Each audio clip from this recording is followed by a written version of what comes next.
United We Stand, A Marine's Fight, written by Julian Aiello. I wrote this book to decipher through the tumultuous political dialogue and political gangbanging we see on both sides of the aisle between politicians, activists, influencers, and pundits, and get down to brass tacks solutions in order to save our republic. Again, United We Stand, A Marine's Fight, written by Julian Aiello. You can purchase the book on Amazon, Kindle, and Barnes & Noble.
We're about news, commentary, conversations, truth, liberty, and God. We stand for American values and our flag. We believe that the Constitution is a document that fortifies rights already given to us by our Creator. We will not apologize for our love of God and country, ever. We are Right America Media.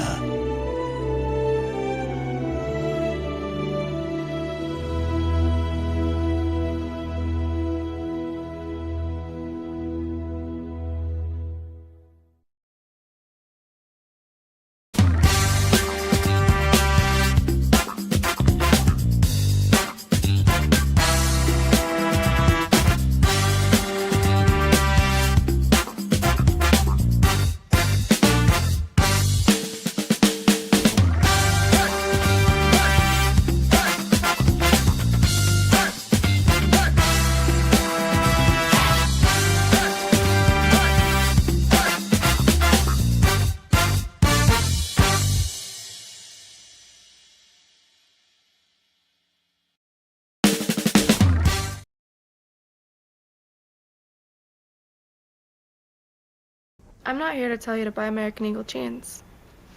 And I definitely won't say that they're the most comfortable jeans I've ever worn. Or that they make your butt look amazing. Why would I need to do that? But if you said that you want to buy the jeans, I'm not going to stop you. But just so we're clear, this is not me telling you to buy American Eagle jeans. Sydney Sweeney has very keen. You see what I did there, right?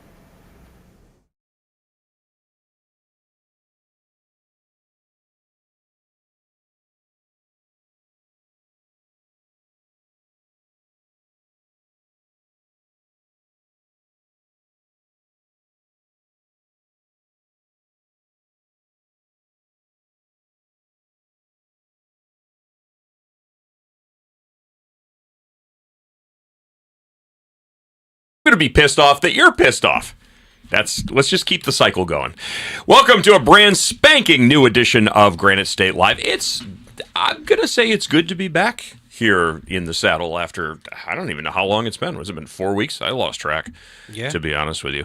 Tuesday, the 5th day of August, as a matter of when I was updating my show notes here, I think the last time that I had updated these were in June. So it's been, I think it's gone for pretty much the entire month of July here. Pretty crazy. I'm your host, Keith Hansen, the unapologetic contrarian conservative, heavily armed as always. Never apologizing for my toxic white masculinity. I can't help it, kids. I was born this way. Never apologizing for my Christian faith. And I'm your co-host, Julian Aceyard, and once again, Keith is back in the saddle. I got my buddy back. I got my co-pilot back. We're ready to drop some bombs and start some shit and piss you off today. It's going to be an excellent episode. We got plenty of fantastic guests. Welcome back to Granite State Live. Make sure to go to ramtv.com and get all the past episodes. Make sure to download, share, like, retweet, all that good stuff, and catch the replay on iHeartRadio, Spotify, Apple Podcasts, and all of that good stuff. And you know what? If you don't like it, keep it to yourself.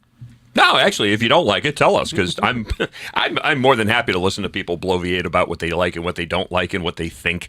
That's always interesting. Yeah, share. Tell me what it is you think you know. That's the beautiful thing. Yeah, tell me what you think it is. Tell me what you think you know, and then we'll start the conversation from there. First of all, I want to say, Julian, thank you for covering for the past couple of weeks here. I know it's been a little bit crazy. I don't know what it is, but somebody flipped a switch a couple of weeks ago, and man, did it just, I mean, I had all kinds of things socially that were booked. And then just all of a sudden the switch flipped, and I have been in 9 different states here over the past 3 weeks. It's been absolutely crazy, and it is just getting started. So honestly, it's been a heavy past 3 weeks. We had Pastor Josh Barnes on the show to help co-host, and we have a good rapport with him. Great conversations. We've had fantastic guests. So you were definitely missed. Definitely that fire and ice that we play off of each other was definitely missed. Me and Josh were more like ice and ice. So that sounds like a really bad Lifetime movie. Ice and Ice. Ice, ice, baby. Oh god. We were driving from 9-hour and 45-minute drive from Tennessee to Virginia, and my co-pilot on the drive decided that we had to listen to Snow's Informer.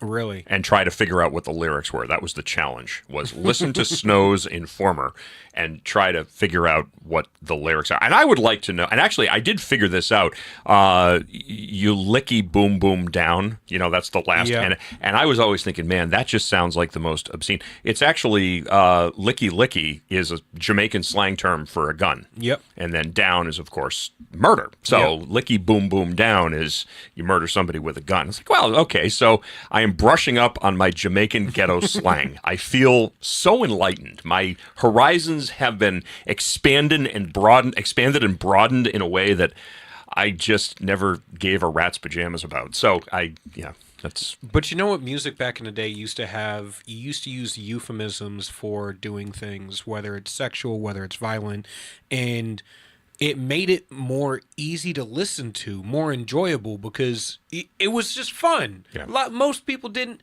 If you my wife just re-listened to Rock You Like a Hurricane. She's like, I didn't know that this was a song about sex. I go, yeah. Everything in the 80s was about sex. I was like, sex and drugs and rock and roll. And even the term rock and roll is a euphemism for, when you see the van rocking and rolling, you don't come knocking, I guess is what the thing is. She's like, wow, that's, how many songs were like this back then? I go, all of them. And they were better. They were better for it. It's a lot better than choke me, slam me, throw me through a wall. You know, the scary thing, though, is you remember, what was his name there? The Prodigy. So the Prodigy was like industrial metal. I don't know what you would really classify it as. It was kind of in a genre of itself. But the Prodigy did a song called Smack My Bitch Up. Yes. And the scary thing is that somewhere out there's a couple that when that song plays, one looks at the other and goes, hey, honey, they're playing our song. I attended I attended a wedding a couple of years ago in York, I think it was York, Maine. One of the most interesting weddings that I had ever attended. And the wedding song was Prince's Purple Rain. Ooh. Which, to me, is not a wedding song.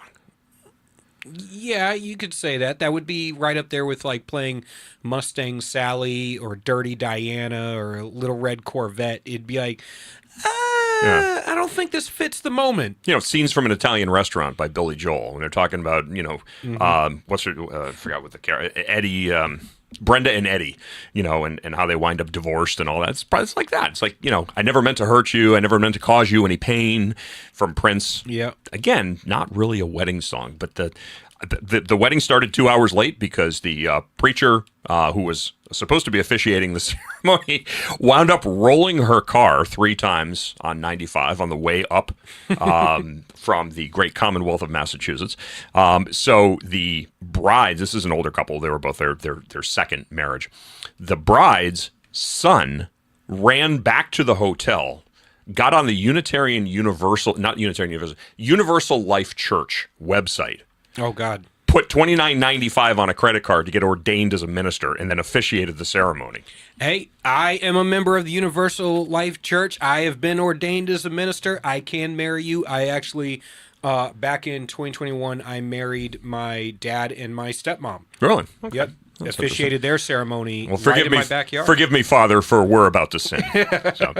All right, coming up on tonight's program, got a great show for you. We're going to be talking about ceasefires with former Marine Corps Colonel. I guess evidently, I'm sorry, you're never a former Marine. It's just you're non-practicing, I guess. Yes. Marine Corps Colonel William Burner Dunn. He is a retired U.S. Marine Corps military attack chopper pilot and president of Strategic Resilience Group. We're going to be talking about the ceasefires. Are ceasefires actually a sign towards progress in peace, or is it an opportunity for these terrorist groups to regroup? Depends on which stage of the ceasefire you're in. To a certain degree. Yeah, and I can kind of get that. All right, ceasefire. Oh, great. The fighting has stopped. Right, because we've retreated to our respective corners, and now we're improving, we're fine-tuning, we're tweaking our attack strategy. So we're going to have that conversation coming up with Colonel Dunn. That's going to be coming up at 7:30. At 8:30, we're going to be talking about the new EU tariffs. That's going to be coming up with, Gary Galls from the Mises Institute, great organization. And then coming up at 8:30, we're going to, or the show notes here, Thomas Aiello. I guess no relation to Danny Aiello from Hudson Hawk fame. Remember that movie? Did you ever see that movie? Love that movie. Absolutely love that movie. Do you really? Yes. My dad got me on it when I was a kid. Like when they're singing and they're going through their attempt to steal the horse. Yeah. What song is that? Remember that? Would you like to swing on a star? Yes. Carry moonbeams home in a jar. Thank you. And they timed it perfectly down to the last second as everything is crumbling around them, security guards falling all over themselves, just strolling through on a skateboard, just surfing through. One of Bruce Willis's most underrated movies. So now he's not doing well at all, Bruce Willis. No. And who's taking care of him? Demi Moore. Yeah. The ex-wife. So, I don't know. Maybe is it for love or money? I don't know. Remains to be seen. So Thomas Aiello is going to be joining us. We're going to be talking about the costs on the tariffs now, estimated to cost Americans an average of $2,048 a year. Listen, kids, I've said this before as an equal opportunity excoriator. By the way, you can't say that because that's my tagline.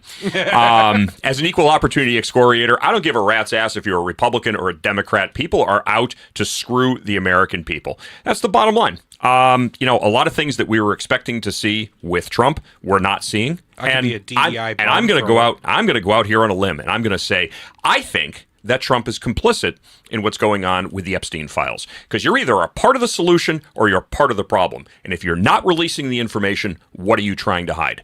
The American people are sick and tired of being lied to. I think the big issue is, and we're being lied to. This wouldn't have been an issue had he not made it a campaign promise. Had this not been a campaign promise, this would have been something, and I've said it many times. We've talked about the Epstein files over the past few weeks since you've been gone, and I've said it repeatedly. This wouldn't have been a problem, or at least not a problem for him, had he just left it alone. But because he made it a campaign promise, and because Pam Bondi made promises, and they said they had a list, but then they don't have a list, but they know who is a part of his little extracurricular flights to his island, but they don't. His house was wired for audio and sound, but they don't have any tapes or any visual, and he wasn't actually recording people. Are you shitting me? And this on the back of the Diddy trial were very similar circumstances, with his entire house being wired for audio and sound and different sexual activities and stuff. And I'm sitting here going, you're telling me there's no there, but this entire time you've been telling me there's something there. I don't believe you now because you kept fueling the fire. So you're in this pot of hot water because you kept turning up the heat. And now you don't like the fact that your skin is getting burned. So call it like it is. If you're going to tell me, I would have believed you if you had said, look, we thought when we were getting, it's from the beginning. We thought when we got into office, we were going to find a bunch of files. We were going to find everything. Looks like the Democrats kept it, destroyed it, whatever. I would have been like, okay, that sounds par for the course. But you didn't. You brought a bunch of influencers to the White House. You handed them binders. You told them to go out there and distribute information that everybody already knew. And there's way too much shit that is unexplainable by what they've said. So now they have to go back and they have to release all the information. They have to do a subpoena. Now they're bringing in the Clintons, and they have to keep. Now they have to provide it because you kept teasing us with it. So now you're in the hot seat. At this point in time, I would be happier, and I would be able to accept it better if somebody in the ruling class just came out and said, there's a two-tiered system of justice, and what we're going to hold you accountable to is not what we will be held accountable to. At least I can respect the duality. That would be honest. But stop pissing down my back and telling me it's just a warm spring rain. And, I was having a conversation about this with a friend over a cigar, and they're like, come on, let's be honest. I never expected to get the Epstein files because elites protect elites. It is a system, like George Carlin said, it is a big club and none of us are in it. The reality is every elite benefits So, Julian, from I'm going to that ask you a circle of question, elites. and you're not going to expect this question. Okay. Why do you keep kissing their asses? What do you mean? You personally. Why do you kiss their asses? Why do you kiss Scott Brown's ass? I like Scott Brown. I drink He's beers a with him. fucking grifter. He's a drink beers fucking with grifter. Get him out of politics. All of these people, dude, they make promises that they're never going to keep. They use the little people to advance themselves, but they're never going to keep these promises. We're seeing it with Trump. We've seen it with Brown. We've seen it with every single one of these godforsaken politicians. I, for one, am done with this. I'm done with it. I'm able to remain friends with so many people. It's simply because I start off dividing the individual from their politics. Until you make your entire personality your politics, I can divide the two. And I can be like, all right, the guy I drink beers with is the guy I drink beers with. The guy in politics is the guy in politics. Now, the issue is, do you treat me? Do you lie to me to my face? Are you bullshit to me to my face? Scott Brown, every time I'm around him, is the same Scott Brown I'm always around. Is there a way that he can use you to advance himself, and that's why he's being nice to you? No. No? No, because at the point where we met each other, we were just having beers. Gail, he had a show up at Blue Ocean Lounge in Salisbury, and Gail invited me. I was running against Gail at the time. She invited me, just being nice, jovial, to the show, and I was working late, and I was like, hey, I'm in the area. I'll stop by the show. So I stopped by the show, had drinks, met his daughters, met his son-in-laws, met the whole family. We drank, we had a couple beers, we danced, watched his band play, and we were cool. And every time I'm around them, they are always the same people. I can deal with a person like that even when I disagree with them, because that's a person that treats me honestly. And he'll tell me when he disagrees with me, or tells me when he thinks I'm saying something stupid or doing something dumb. And I can respect people who disagree with me. I agree. Like, that's why I like you. You tell me when you think I'm wrong. I tell you when I think you're wrong. And we're cool because we know where each other stand. Where I have an issue with are the people who are two-faced about it. So, like, I can deal with Kelly Ayotte because Kelly Ayotte treats me the exact same no matter where we are. I can deal with Byron Donalds. I can deal with a lot of people because they treat me the same way no matter what room we're in. The issue I have is, do you change how you treat me when we're around other people? So if we had a great rapport and then all of a sudden we walk in a room and we're surrounded by other people, like I've always had a good relationship with Kelly Ayotte, even though I voted for Chuck Morris and I supported Chuck Morris. If I walked into a room with Kelly Ayotte and all of a sudden she acted like I didn't fucking exist, like we haven't had a good rapport over the past few years, then I would be like, all right, so you really are your politics. You are that person. And now I can't divide the two. And there's people that I like that I can't divide the two, and I realize they are their politics, and that is just who they are at their core. And then there are people that I know are separate people outside of politics, and I see that and I go, there's either some cognitive dissonance here, which with a lot of people it is. There's a lot of intellectual inconsistency and cognitive dissonance in the way people portray themselves privately versus politics. And then there's outright overt dishonesty.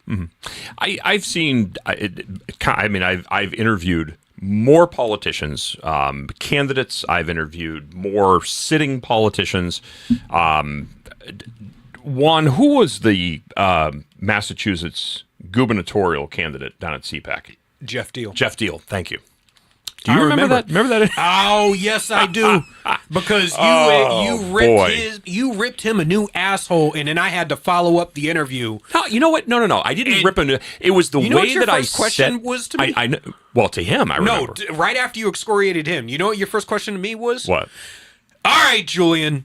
You saw I just interviewed that guy. Friggin' what the fuck makes you different in this pile of goddamn grifters that exists at fucking CPAC? Well, and I was CPAC like, excuse my F-bombs, people, but that was exactly how the interview went. And I was like, so it's going to be that kind of day? So if you remember the interview with Jeff Deal, he came on and it was just, I had reached my grifter fill for the day. That was a bad CPAC. That was a very bad CPAC. Yeah, we were both in a really bad mood by the end of that. And that was Dallas, I think, or was that CPAC Dallas? Was that Dallas? Yeah, that was. We had cigars. Oh, after. No, it was Orlando. It was Orlando. That was the Orlando when they were still on the quasi lockdown, when they had taken the water stations away. This was at the height of COVID. Yeah. And people were getting chewed out because they would take a mat. First of all, a lot of the people were like, screw you and your mask policy. Yeah. I'm not going to. My body, my choice. If it works for you, it's going to work for me and bodily autonomy. But yeah, that was, oh boy. So Jeff Deal, and this is archived definitely, so you can definitely check this interview out. Jeff Deal comes out. He's a Republican candidate for governor in Massachusetts, and he came on, and I just said, all right, I have had literally hundreds of politicians and candidates standing in front of me telling me that they are the one person that is going to make a difference. They are beyond reproach. Their integrity and their honor and their character is not for sale, and this is what I'm going to do. So why should I believe a single word that you say? What is it about you, Jeff Deal, that makes you different from every other grifter that has stood where you are and made promises that you have neither the intention nor the ability to keep? And then I got the same question right after. And then he looks at me, and I'm looking at Juan's smirk because he was right there. And the look on Juan's face was like, this is going off the rails, but let's not hit we couldn't go to a commercial at that point. No, for me, this is the thing. I have met so many people in the political realm. There are, on this hand, I can count the number of people that I would say are actually honest to God servants of the people. Yeah. Byron Donalds being one of them. Yes. Byron is, and I've known Byron since before Byron was ever involved in politics. He was a personal friend before he got into politics. Byron's my boy. Every time I see him, he stops whatever the hell he's doing to walk over, talk to me, and we're not talking politics. We're talking wife. We're talking kids. We're talking real life. I know his family. I know his wife very well. There's an individual who I believe is his honor and his integrity are intact. And he is a person that he's the only candidate, he's the only politician that I've ever publicly in the media realm endorsed. I've never done that for anybody, but I did it for Byron because I believed so much in what Byron's message was and what I believed his character and his integrity would lead him to do if he were elected to represent the people of the state of Florida. Yep. So with that being said, I am so disgusted and disheartened, and I to be honest with you, somebody asked me once, they said, if you could have one wish, what would it be? And I said, I would like to have, just for an hour, the ability to go back and see the world through my 5-year-old eyes. Damn. Give me one wish. If I could do anything, I want to see the world through the eyes of an unaffected child. Not a child today who's sitting there swiping on social media at 4 or 5 years old. I'm talking about bring me back to 1978, 1979, when I was 4 years old, 5 years old, and I looked at the world as a magical place. Mm-hmm. And now I see the world for what it is. It is a corrupt, evil, immoral, unethical cesspool of scumbags who do nothing except stab other people in the back to advance their own personal agendas. Now, granted, there are some great people out there, and there are some beautiful things. But as a Christian, I love God, I love Christ. I cannot love this world because this world is evil. Yes, it is. And I would love to be able to shut that off. I would love to be able to shut it off. And just for, I mean, again, that's why I travel. I love to travel. I love to go to places that are nice, that are really untouched, because there's not that influence. You know, if I wouldn't go back in time, and I wouldn't view the world through the rose-colored glasses that I had as a kid. But what I would do is I would increase our reach to tens, 20 millions of people so that we could actually get the voice out there to say the things that need to be said that people aren't willing to fucking say. Because that, like, I'm constantly breaking down the hyper-racialization in society, the hyper-religious factionalism, the hyper-violent crap, and trying to distill some level of, like, what you're seeing isn't reality in a lot of cases. The world is a lot more beautiful than we think it is, but if you live perpetually online, you're embroiled in a pile of steaming, heaping shit of everyone's attitudes and disgruntled backgrounds and bitterness on a regular basis. And if you put down your Twitter machine for 5 frickin' minutes and you go to the mall or you go to your local grocery store. The mall? Those still exist. Okay, Stacy. I'm like, God, like, we're gonna go to Forever 21 and get an orange Julius. But if you go to anywhere where people congregate, you see the vast majority of people aren't at each other's throats. And I wish I could be like, look, the world is not burning down like you think it is. Put down your Twitter machines. We're not in real life hyper-racial, hyper-religious, hyper-violent. No, I say what I say, not saying it from the perspective of somebody that's living on social media. That's actually one of the reasons why I love the movie. No, but you and me pay more attention to a lot of stuff than most people do. I stay off of social. I have to be honest with you. In the 3.5 weeks that I have not been doing the show, that I've been focusing on just the traveling and the training and everything else, I have not been on social media. But you're not a social media guy to begin with. I'm not a social media guy to begin with because I recognize the evils. It's evil. It is an evil, and I've said this.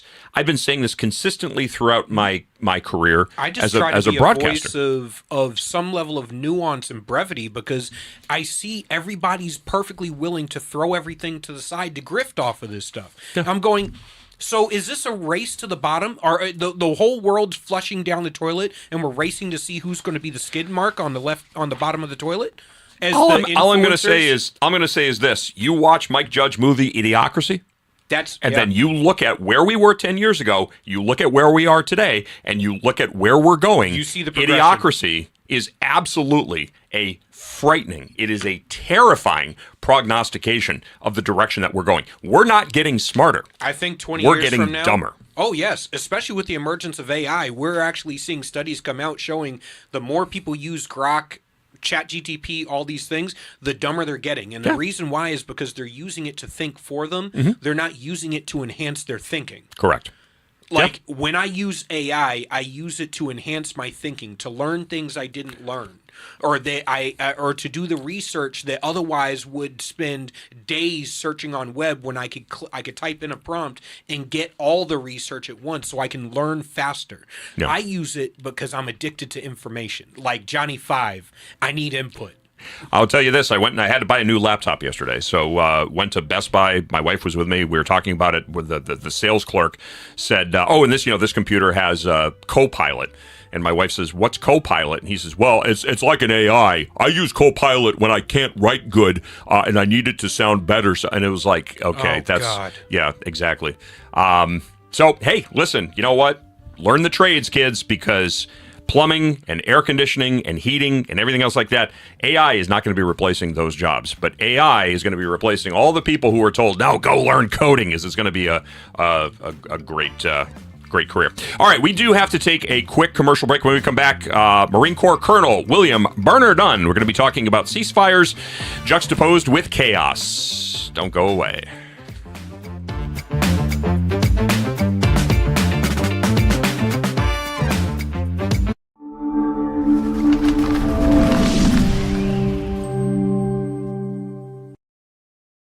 New Hampshire Republican Governor Kelly Aiello has been making a lot of noise about how she's funding education.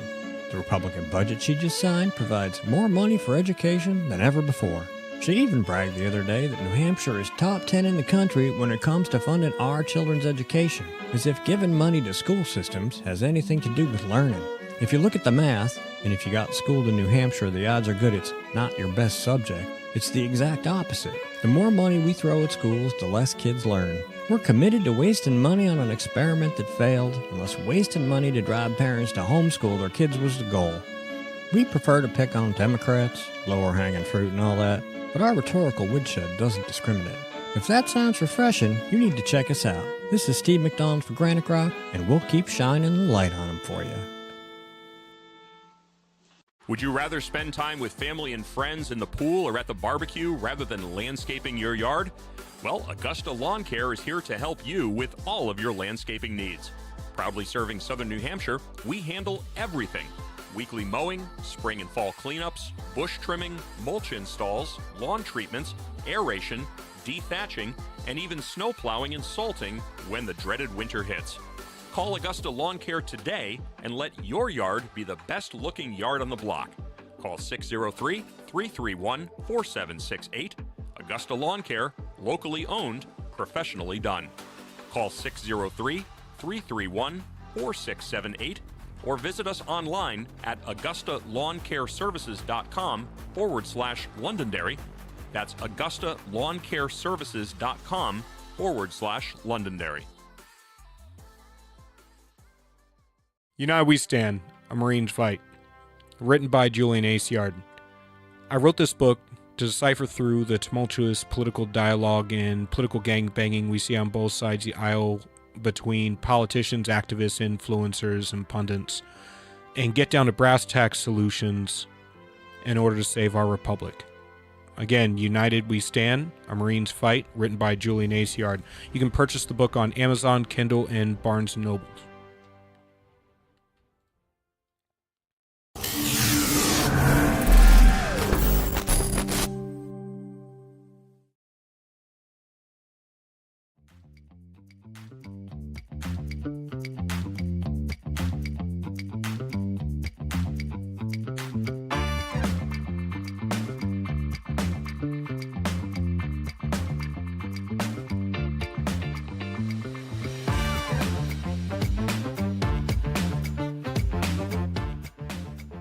There's Julian drinking his prune juice again. This episode is unofficially brought to you by Cafe Bustelo Espresso, the unsweetened version, because you know what? It's better than cocaine, people. Hold that up for a second, though. You have to admit, that does look like prune juice. Oh, yes, it does. And every time I see that bottle, I think of prune juice. But you know what? It's better than cocaine. Well, I mean, so is where's my iced cold brew with no ice. But here's the problem: is the worst thing about coffee is all the shit we add to it. Well, I just put protein shake in there. So it's a protein mocha. It's very good. I got addicted to black coffee, so after I came... That's racist, yo. After I came back from Iraq, well, you know, you had the little packets in your MREs and shit, and you make the black coffee.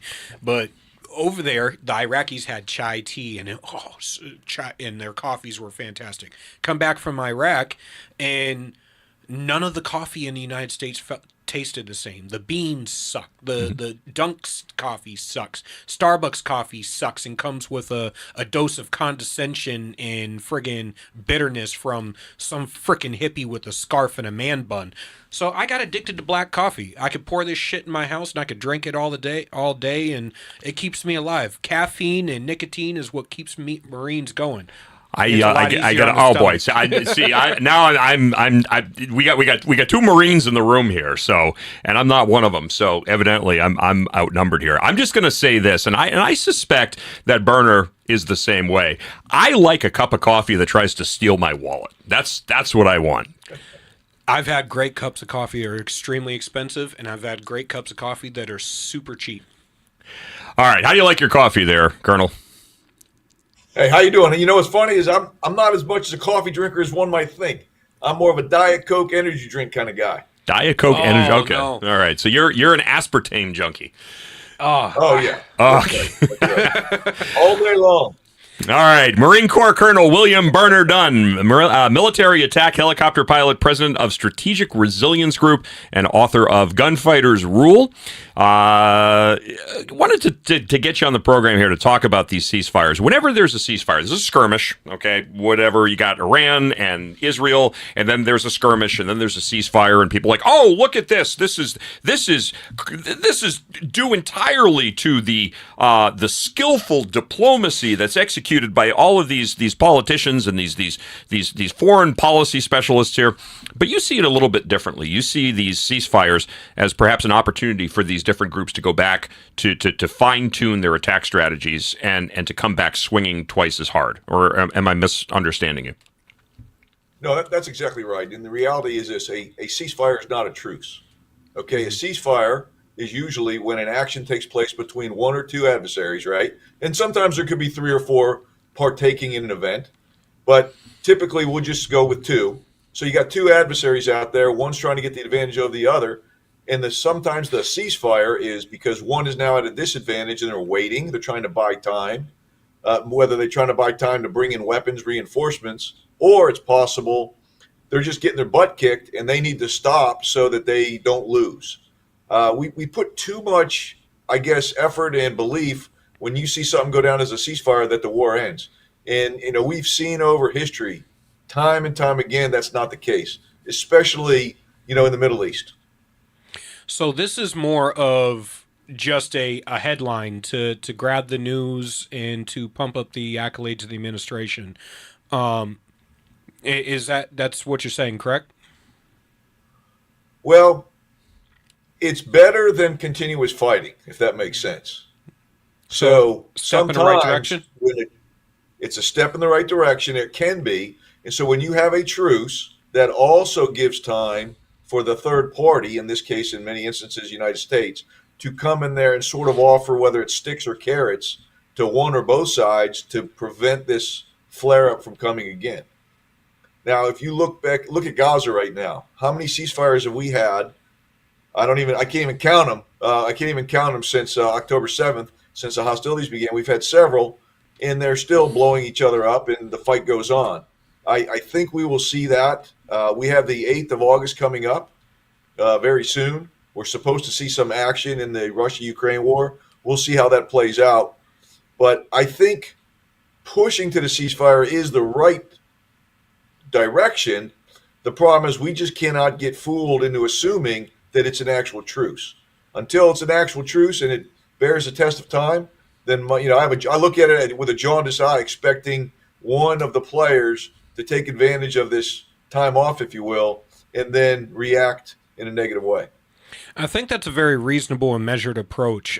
You mentioned something in what I'm reading here about the different phases of a ceasefire. Can you elaborate on that?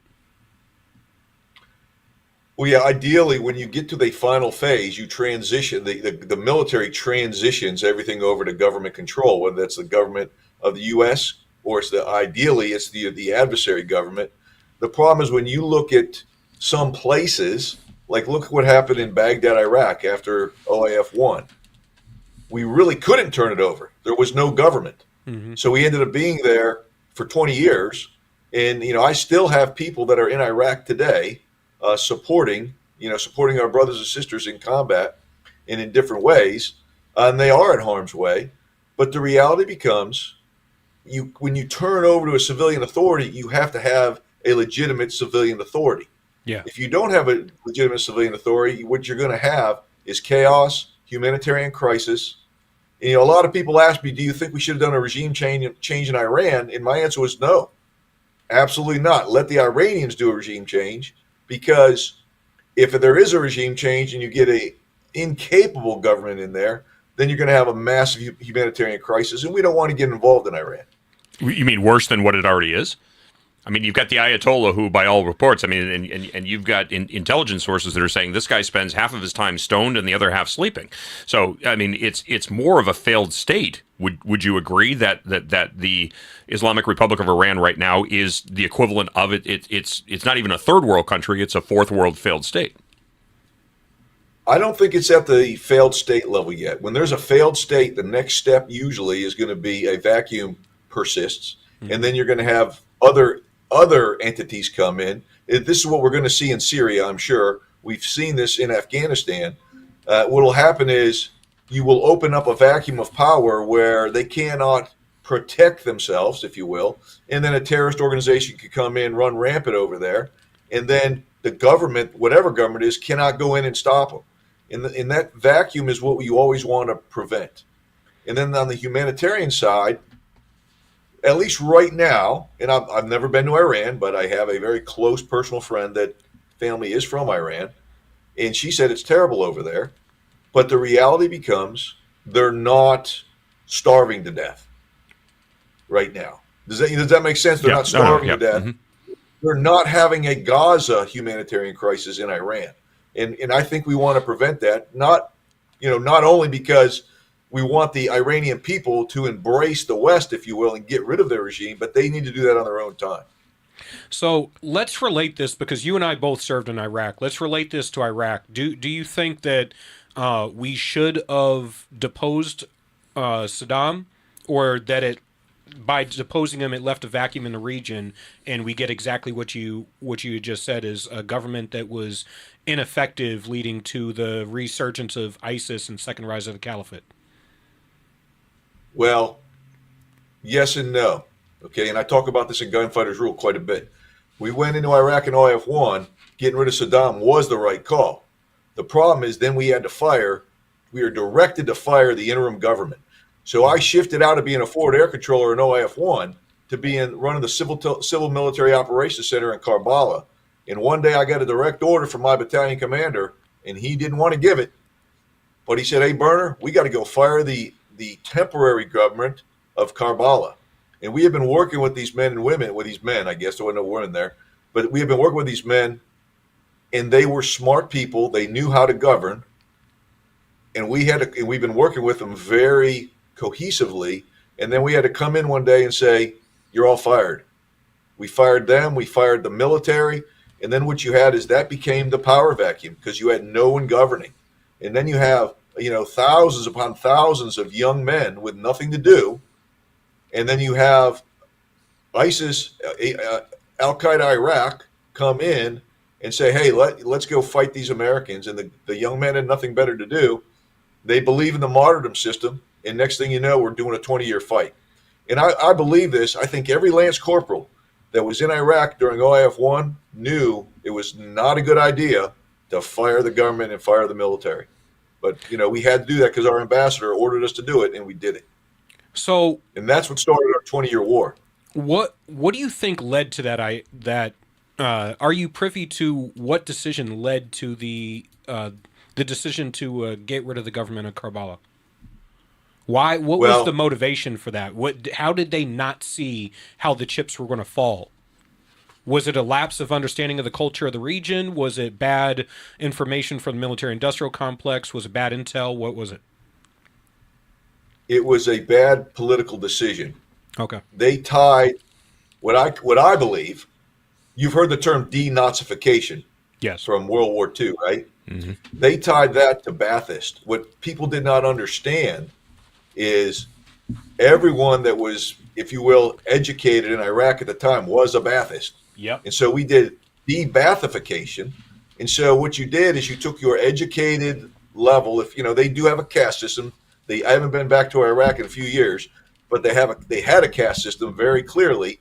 You had kind of the peasant class, the middle educated class, then you had the Baathist class, and we fired everybody that was a Baathist because in my mind, they equated it to the denazification. Now, I don't know. No one's ever specifically told me that was the decision and the reason, but that's what I personally believe. And then you had nobody running anything. And one of the things we did is we would hire Iraqis. And this is what I want people to pull out of this.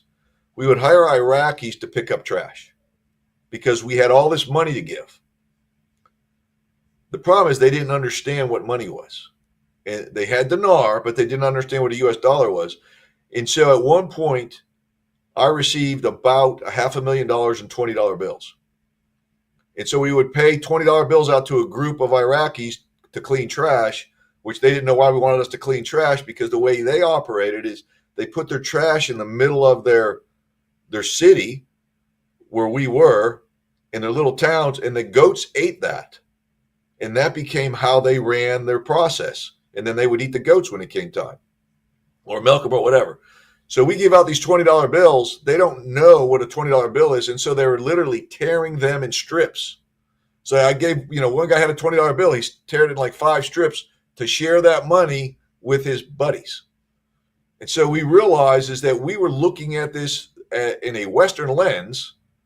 And, they did have Iraqi dinar, but they did not know the difference between a dinar and how you operate a dinar with the US dollar. And they literally thought you could share the money by breaking it in pieces. Isn't that the major failure of foreign policy in general, is a lack of understanding of the culture that we're dealing with? We tend to look at these cultures and look at their cultures through an American lens rather than looking at their cultures from how they view their society. 100%. 100%. And I was in Karbala one day with 2 of my Marines. And matter of fact, I'm down in Tampa at a conference, and I just saw one of them today. And we're in a meeting. And unbeknownst to me, I did not know this. I did not have a cultural advisor with me at the time. We use cultural advisors now. Mm-hmm. But one of my Marines was chewing gum.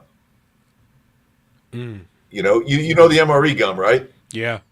It's there to freshen your breath. So he's chewing gum in this meeting. I didn't even notice it. And next thing you know, everybody's screaming. I mean, literally, there's 3 Marines and 20 Iraqis, and everybody's screaming. So I looked at my two Marines. We pulled our 9 mils out, set them on our lap, getting ready to fight our way out of this thing. And I'm like, what is going on? And I have an interpreter there, Mr. Sally, and he says, your guy's chewing gum.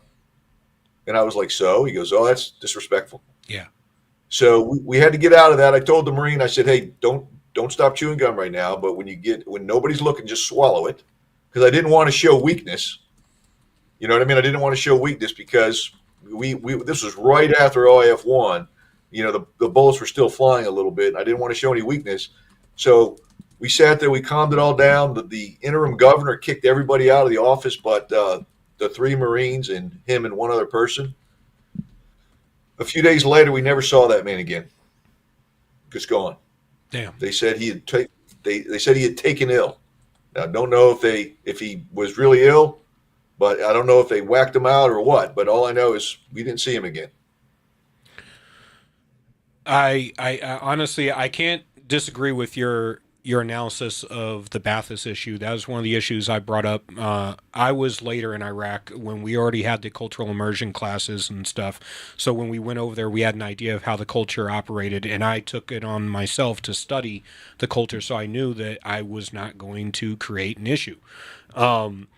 However, when it came to the Baathist issue, I studied the culture, and I knew the different caste systems. I knew what we were dealing with, and I couldn't wrap my head around why we got ourselves into this predicament of an endless war over something that could have been very easily avoided.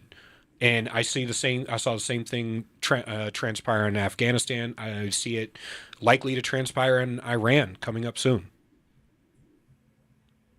Yeah, well, I concur. I wrote a paper once when I was in command and staff about termination, about conflict termination. It's the hardest thing. Nobody ever wants to put a timeline on it. And I don't know if you remember this, but so we do OIF 1. I come back from OIF 1, then I'm working at the Pentagon. And my task was to plan the aviation for Iraq and Afghanistan. So what I did is I drew up a 5-year plan. And only because, I had a 10-year, I literally had a 10-year, all on a spreadsheet. I had 10 years, but I really focused on the first 5 years. And then I kind of penciled in the next 5 years. And our commandant and some of the other Marines I was working with at the time, he says, well, why'd you plan out so far? And I said, well, because, sir, I think this is going to take forever. And the PP&O general, who became our commandant later, he was like, yeah, this is a 10-year fight. Mm-hmm. But the political realm that was coming down to our most senior leaders, they were telling him, you're going to be out in 10 months. Yeah. And so I set up do you remember the 10-month deal? Yep. I don't know if you were privy to that, but they said we're going to be out in 10 months. So I set up an aviation platform that was going to deploy to Iraq, and I included Harriers. Mm-hmm. And then one of the commanders, the ground commander, scratched him off, and he says, well, why'd you put Harriers on that burner? And I said, look, it's a long fight, sir. You're going to need these Harriers. We're going to be using these Harriers, believe it or not, for armed reconnaissance, because all the aviators know how we do this, right? And he said, no, we're going to be out in 10 months. We're not going to need them. So he literally scraped them off the list. I go back to my boss, and I said, they don't want them. And I said, but we'll have them ready to deploy. And 90 days later, the entire squadron plus another squadron deployed. And, of course, the rest is history. And it wasn't that we were smarter. I'm not implying that the aviation side was smarter than the ground side, because all my Marine buddies will shoot me, right? What I'm saying is, with aviation logistics, we have to plan out further because it's hard. Yeah. It's just a hard process. So we have to do it, right or wrong. We have to do it. And it turns out, we spent, 20 years. And the reality is we still have people in the Middle East. We still have people in Iraq. And the last administration let, by my count, somewhere between 250 and 300 attacks take place on U.S. troops and did nothing. So since then, we've had 2 or 3 and action was taken. And so that's where we need to be. So one of the main issues with our foreign policy abroad is the lack of consistency in U.S. posture when we deal with our foreign adversaries between administration, and even within administrations. There's almost zero consistency. One of the things you brought up that I'm looking right here is how America's retreat from global leadership could invite aggression. Are we not engaged in global leadership, or are we only engaged at a tacit level? Because it seems like Trump is trying to be engaged, but stepping away from many of the international organizations that have been a part of this process. Well, that's a great question. So we are engaged. The thing that you have to do is engagement is a policy decision. Yeah. Engage, and then you have to have presence. For instance, I was a MU commander, a Marine Expeditionary Unit commander, but as I get ready to retire from the Marine Corps, we used to have a 2.0 MU presence. There was a MU everywhere, all the time. Now, I don't even want to say on the air how small our MU presence is, but when our MUs deploy, they're ready to go fight anywhere, anytime, any place, and they've proven over and over again they can do that. But we've had to back off due to some of the Navy shipping issues, and what we need to do, this is my recommendation, is if you can't send a Navy ship with Marines on it, then send the Marines. Send them somewhere, put them on a dirt debt, get them in place so that they're engaging. The last time I was in Djibouti, which, I don't know if you've ever been to Djibouti, but I love Djibouti. The last time I was there, I saw more Chinese military training than I had ever seen in my 33 years in the Marine Corps. And I've been in and out of Djibouti, many times. But there were Chinese people training, doing what would look like a Marine Corps deployment, but it was China. So that's your engagement piece. We have got to prevent a vacuum in an ally, or a vacuum in what I consider a logistically important location, a warm water port. If there's a warm water port, you better have some U.S. military persons working with that host nation in engaging them routinely. If it is a place that has a strategic importance, you better have military personnel training routinely. What we don't want to do is throw money away for no reason. And you guys have seen and heard about all these Doge cuts. Some of them I think have been amazingly important. Others, you can argue, did we give away some of that engagement money? Maybe we did. But we have to engage, and I think it's better to engage with human beings than it is just to pour money on the situation. I can't say I disagree. One of the questions I want to ask you is, what do you see as the main differences between the U.S.'s posture internationally, especially dealing in the Middle East, between the last administration and this administration? Do you see Trump and Pete Hegseth making marketable returns, bringing tangibles to the table in regards to the Middle East, or do you see making the same mistakes over and over again, expecting a different result? Well, I think Iran tells us the story, period. We took out an Iranian nuclear capability that we had promised our country and we had promised the world we would never let happen. That would have never happened and did never happen under the previous administration. What I would tell you is that previous administrations, I was deployed once as the MAG 40 CO, and I deployed to set the theater in the Middle East for then a gentleman named General Mattis. So we deployed over there to prepare for what I consider a very similar mission that it has just taken place.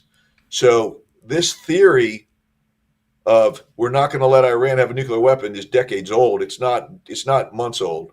We've been planning for it. We've expected Israel to take action. I have a calendar that I left. It's in my office right now that I put on there.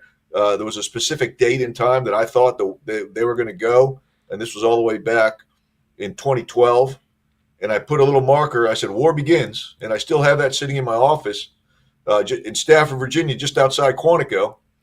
It's still sitting there. And I leave it there as a reminder on how fragile peace is and how important it is that we have got to maintain a strength posture, because in the Middle East and in, I would say, the continent of Africa, there are individuals and they only understand and know strength. And that's it. They live by strength and they die by strength. But if they see a weakness, they will use that against you. Strength and respect is the language of the Middle East. I do want to ask you, because we only got about a minute, about 60 seconds left. I want to give you a chance to explain what drove you to write your book. What was the message you wanted to get across to the audience, to the average reader, and give a chance to tell everybody where they can find it, where they can support you, where they can follow your work. Okay, well, thank you. So, Gunfighters Rule, I was the squadron commander of the Gunfighters, HMLA 369, out of Camp Pendleton, California. I took 334 Marines and sailors and a whole bunch of aircraft into Iraq. And we took the fight to the enemy for 7 months. I brought everybody home. But I also talk about from when I was a young lad. My dad died when I was very young. Our house burnt down, and I had to fight a bunch of personal tragedies. And I joined the Marine Corps when I was 17. So this book talks about that. It talks about Parris Island. It talks about being a forward air controller. It talks about some of my time as instructors, and then mainly it talks about fighting. If you want to read this book, it will teach you about resilience and determination. And then if you're a military buddy, Bubba, boy or girl, it's going to stress you out. One of my buddies just read it and said it brought back a lot of pain for him, because it talks a lot about combat and fighting. My website is colonelwilliamdunn.com. And then you can get this book anywhere you buy books. You can get it on Amazon.com, Barnes & Noble. And I think you'll really enjoy it if you get a chance to get a copy. All right. Thank you. I want to thank you for coming on. That was absolutely fantastic, and I appreciate your insights. I hope you'll come in again soon, because I'm sure that this is going to be something that's going to be coming up quite a few. I just enjoyed the conversation. I mean, that's why I'm just like, hey, you guys have at it here. This is good stuff. So, no, Colonel, thank you so much for jumping on the program. Certainly appreciate it. We will definitely get you back. We'll also get information about your book up on the show notes. All right, and then Semper Fi, brother, we need to, I'm sure we chewed up some dirt somewhere. Oh, most definitely. Maybe we'll get some cigars if I make it down to D.C. Hoorah. Well, gents, you have a great night. All right. Thank you. Thanks for God having bless. Godspeed. All right. We're going to take a very, very quick commercial break. Don't forget the phone lines are open. Hold on. Don't get excited with that bump music just quite yet. All right. There we go. 833-603-8255 if you'd like to be a part of the program. Again, 833-603-8255. That's TALK, T-A-L-K. Much more of Granite State Live coming up right after this. We're going to be talking about tariffs and then how that impacts your wallet. Don't go away.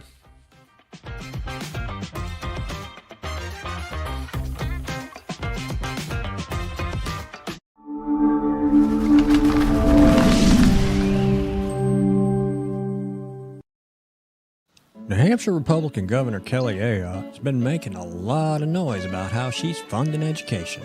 The Republican budget she just signed provides more money for education than ever before. She even bragged the other day that New Hampshire is top 10 in the country when it comes to funding our children's education, as if giving money to school systems has anything to do with learning. If you look at the math, and if you got schooled in New Hampshire, the odds are good it's not your best subject. It's the exact opposite. The more money we throw at schools, the less kids learn. We're committed to wasting money on an experiment that failed, unless wasting money to drive parents to homeschool their kids was the goal. We prefer to pick on Democrats, lower hanging fruit and all that, but our rhetorical woodshed doesn't discriminate. If that sounds refreshing, you need to check us out. This is Steve McDonald for GraniteGrok, and we'll keep shining the light on them for you. Would you rather spend time with family and friends in the pool or at the barbecue rather than landscaping your yard? Well, Augusta Lawn Care is here to help you with all of your landscaping needs. Proudly serving southern New Hampshire, we handle everything. Weekly mowing, spring and fall cleanups, bush trimming, mulch installs, lawn treatments, aeration, dethatching, and even snow plowing and salting when the dreaded winter hits. Call Augusta Lawn Care today and let your yard be the best looking yard on the block. Call 603-331-4768. Augusta Lawn Care, locally owned, professionally done. Call 603-331-4678 or visit us online at AugustaLawnCareServices.com/Londonderry. That's AugustaLawnCareServices.com/Londonderry. United We Stand, A Marine's Fight. Written by Julian Aiello. I wrote this book to decipher through the tumultuous political dialogue and political gangbanging we see on both sides of the aisle between politicians, activists, influencers, and pundits, and get down to brass tacks solutions in order to save our republic. Again, United We Stand, A Marine's Fight, written by Julian Aiello. You can purchase the book on Amazon, Kindle, and Barnes & Noble.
Welcome back to Granite State Live on this Tuesday, the 5th day of August 2025.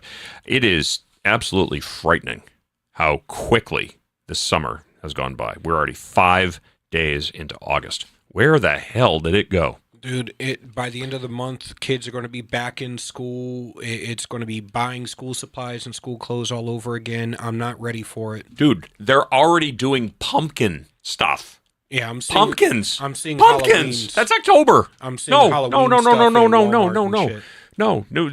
And now what's going to happen is you're going to start seeing all the women in the Han Solo outfits. You know what that is? Yeah. The blue jeans with the knee-high boots. Yeah. And they all look like Han Solo. Where the hell did this trend come from? Pumpkin spice lattes and pumpkin spice. Everything is pumpkin spice. pumpkin spice this, and pumpkin spice that. And So we used to walk through the mall when we do the school shopping or whatever, and we'd see the Auntie Anne's. They have their pumpkin spice like donut holes or whatever. I call them basic bitch nuggets. I was down in Georgia 2 weeks ago, and normally I avoid these things like the plague, but there was a tray of the little, not the big full size, guilt generators, the tiny little Krispy Kremes. Dear God, those things. You want to talk about, well, not bitch nuggets, but crack nuggets. Those are dangerous. Those are they deceptively. You can eat them quickly, and before you know it, you've eaten more than if you had just had a regular Krispy Kreme sitting there, and you're going, I didn't eat that much, 5, 10, 15 later, and you're going, shit, I just had 4 freaking Krispy Kreme donuts. Yeah. You know what's worse than Krispy Kreme? And I don't eat these, and I don't eat Krispy Kremes at all. Actually, that's the first, and this is, again, it's the tiny one. It's the size of a munchkin, basically. But I had one of those. But I've spent a lot of time in the past month or so in airports. It's just a disproportionate. Thank God, by the way, for airport lounges. I got to tell you, I got a facial at the Chase Sapphire Lounge. That's going to wind up becoming a clip. Don't put that out.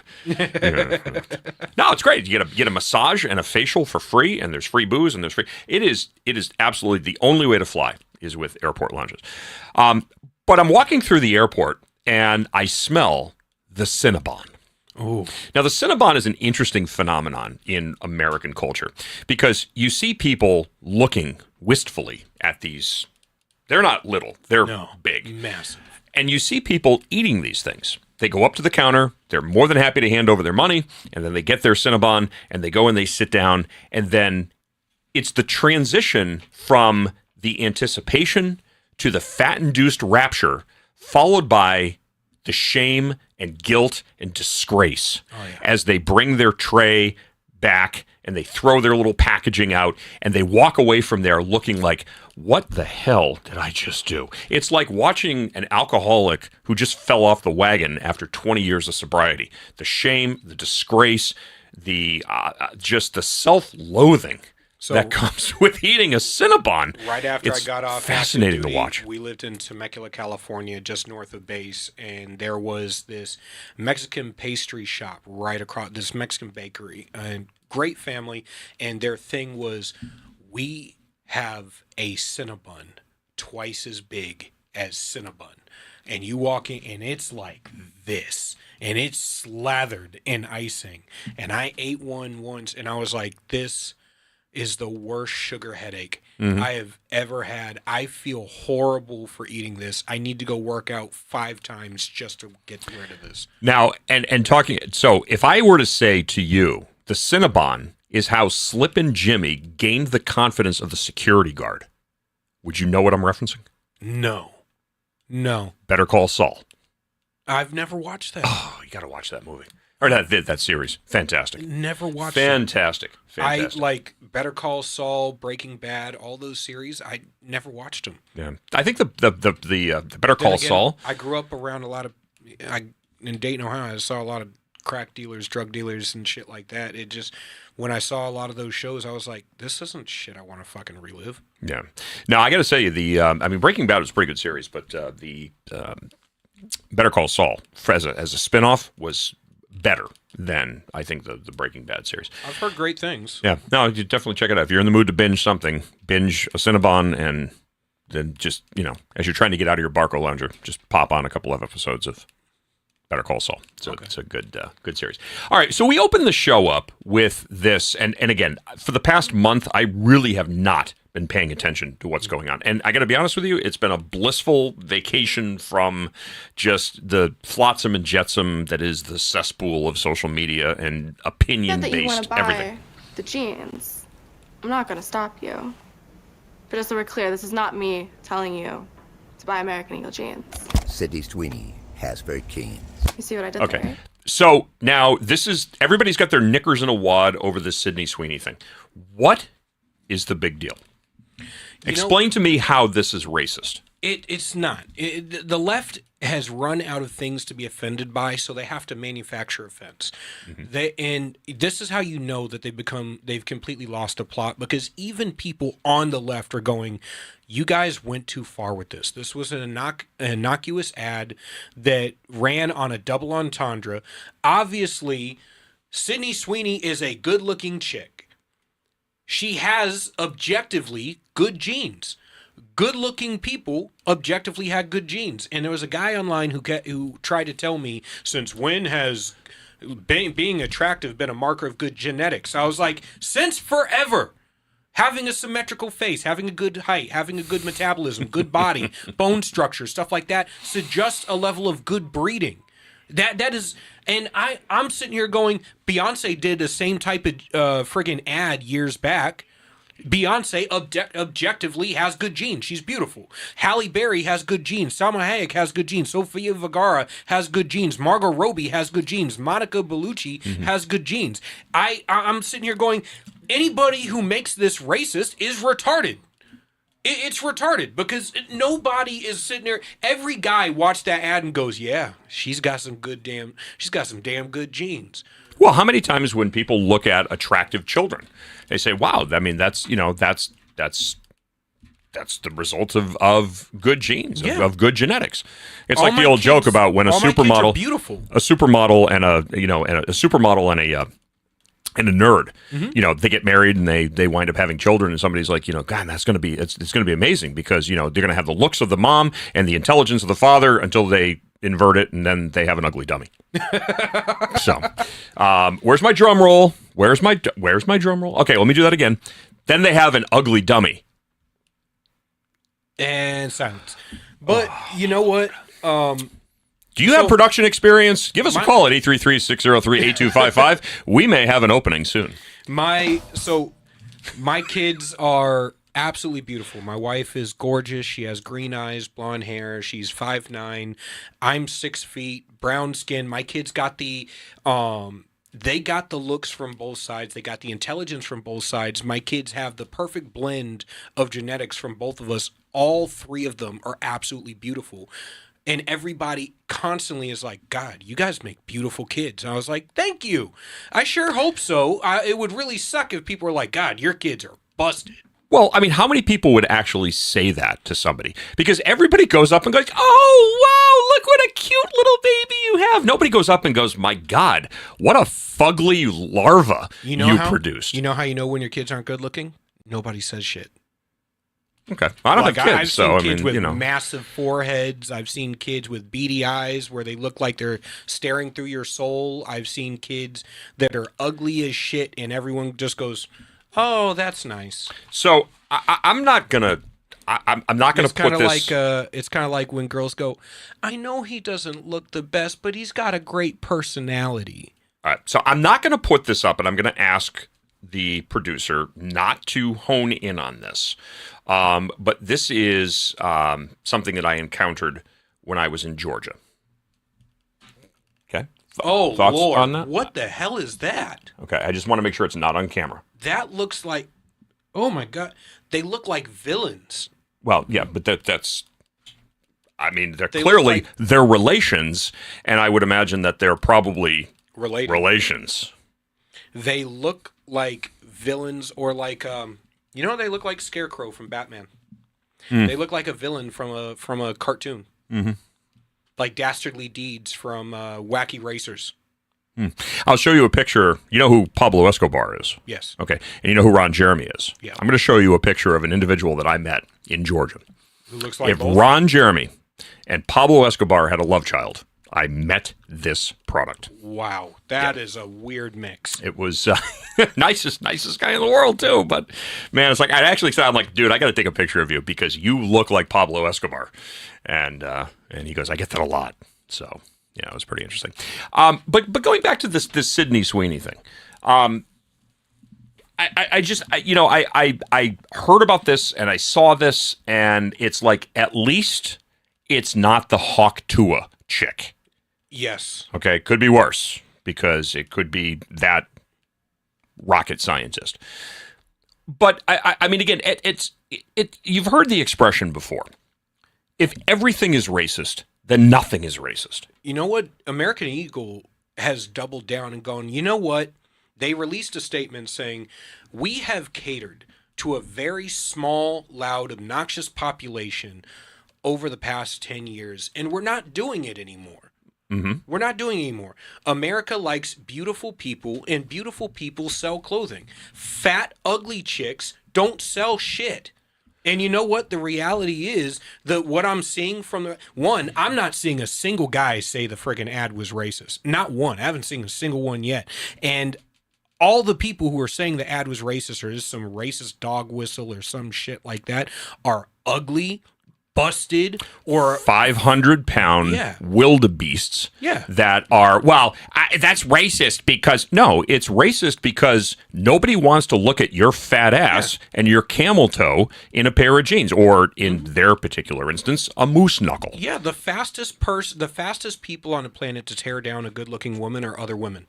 Unless, and of course, and this is where the celebration of body diversity comes in. Well, fat people are beautiful too. No, it's, again, that's the result of good genes, right? I mean, people want to see people that are attractive. Now, and if you think I'm joking, you think I'm not consistent, I posted it online. I posted the exact same thing I just said here. I listed a whole bunch of actresses of all different races about how they could have sold the exact same pair of jeans to the exact same ad, and my response would be exactly the same. It's really simple.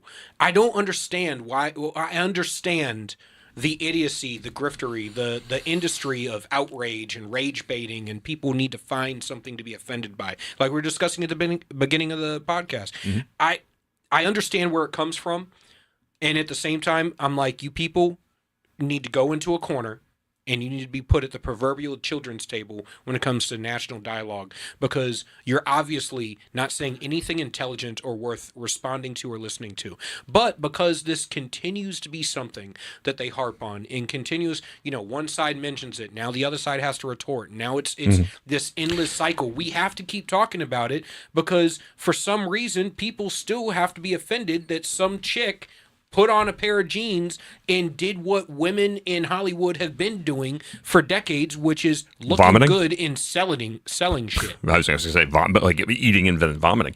No, but this is something that I think originated, and I mean, this is the fact that this has been originating or did originate during the Obama administration. This is a perfect example of, rather than holding people to a higher standard and saying, this is the height to which you should reach. Mm-hmm. This is where you should strive to be. Endeavor to reach these heights. It's now we're going to take what we conceive as the pinnacle and we're going to lower that down, and we're going to make that easier to achieve by the underachievers. Mm-hmm. And so it's not, okay, well, listen, there's two ways that you can, I mean, does society have an unrealistic standard of beauty? Standard of beauty. I'd say no, yes. I don't. I would disagree with that. No, I would say the average person doesn't. I would say the average person doesn't. But you're seeing, again, I'm going to talk about social media use. The overuse of social media, the average woman, it used to be back in the day, women who constantly read fitness magazines, Vogue, Cosmopolitan, or whatever, Sweet 16 or whatever it was. You know all of the teeny popper mags, don't you? I have sisters, lots of them. So that's good. The women who used to read all those magazines used to have this hyper, I need to be skinny, I need to have big boobs, I need to look like that chick who doesn't eat, who has perfect genetics. Because the reality is these women are measuring themselves against the pinnacle of women in society who are legitimate 10s out of 10s. The women who are such genetic perfection, they get hired to sell other women products that they don't even need and don't even use. Mm-hmm. Those women, the average woman who reads constantly is absorbing that information, wants to be that woman. They want to compete with that woman. They want to be on that level. So they're judging themselves. They look in the mirror and they hate themselves and they hate parts of their body. And now that same body dysmorphia has been amplified by social media, where you're constantly logging online to see these influencers with BBLs, plastic surgery out the wazoo, big boobs and all that. So the shape the average woman is trying to reach has changed dramatically especially with the popularization of big butts, hip hop, and stuff like that. But the body dysmorphia has increased exponentially because if you click on one of those pictures to opine about how horrible you feel about your body, just once, your entire feed becomes all of these women. And then you end up in this endless spiral of, I'm not beautiful enough. I need to wear more makeup. I need to alter my body. Well, that's how we sell you things. We tell you that you're less of a person. We tell you that you're ugly. We tell you that you're too fat. We tell you that you're too... And you know what? There are some people that are too fat. Yes. You want to see this? Go to your local average Walmart and watch what people are buying for food, and I'll put that in air fingers quote, with their damn WIC cards. I think the body when your child at 12 or 13 years old is 300 pounds, you should have your children taken away from you. So this is where that's child abuse. This is where the abuse of the body positivity movement has gone, right? Because it used to be you should feel comfortable looking in the mirror and being in your own skin. You should feel comfortable not having to put on makeup with a trowel. You should feel comfortable not feeling less than because you're not born looking like Cameron Diaz when she auditioned for The Mask. Yeah, and that's fine. But the issue is now it's transformed into this, you should be proud that you're fat, out of shape, you're disgusting, you can't fit into clothes, and you should display your fat, disgusting body all over the internet for everyone to see. And anyone who doesn't agree with you, like you, want to sleep with you, is a bigot. You know what's interesting, and this is kind of funny. Have you ever seen Janice from the Muppet Show? She was part of Dr. Tooth's Electric Mayhem band. Yeah. Okay, so she had the big lips and the big. I'm just looking at a picture of this right now. One, I don't know if you can actually zoom in on my screen or not. I don't know if you can actually see this or not because it's on my laptop. But what I would encourage people to do is just go onto Google, do a Google images search for Janice Muppet, because Jim Henson was actually giving us a glimpse into what the future would look like. It's the Botox face. It's the massive lips. It's the Kimberly Guilfoyle look, which I don't know about you, but people think that's beautiful. I don't. I think it's disgusting. I don't. I think the beauty of the female body is in its imperfections. It's subtle details that make you different from everyone else, that make you you. When everybody is trying to achieve the exact same look, none of you are unique anymore. The blown up lips. Yes, are there some women who have very, very thin lips and having more voluptuous lips might fit their face? Sure. But the problem is going out of the ordinary to where your lips are no longer proportional. So proportionality is the name of the game. If you were born with literally a bird chest and you can't even fill out an A cup, I don't begrudge you going and getting breast implants so you can have some boobs. The issue is when your boobs are so big that it looks like you're about to fall over and your boobs enter the door 5 minutes before you do. All of a sudden, especially if you have all boobs and flat ass or such a fat ass and no boobs, now you look unproportional. It doesn't look right anymore. And even to the male eye, we're looking at it. Even black guys are sitting there going, some of this shit you guys are doing, that's going way too far. So what is it about the Sydney Sweeney ad that's now it's a double entendre? Yes. Sydney Sweeney has good genes. Okay, we would agree. She is clearly, she has good genes. Yeah, she's beautiful. Well, she has good genes in the context of her genetics. The combination of maternal and paternal genetics have created a human that to the average person says this is attractive, this is desirable, this is very pretty. Proportion is there, hair color is there, eyes are there, so on and so forth. So that's we understand that. And we understand that that's a double entendre. She has good genes, American Eagle, she has good genes in the context of genetics. What is this and it doesn't just stop at racism. It's the allegation of Nazism. It's because anything that promotes the idea of a blonde-haired, blue-eyed woman in any facet, the left ties to Nazism. You see them, they use it the same way they use the phrase racism. They apply it to everything out of context, and it doesn't match 90% of the stuff they apply it to.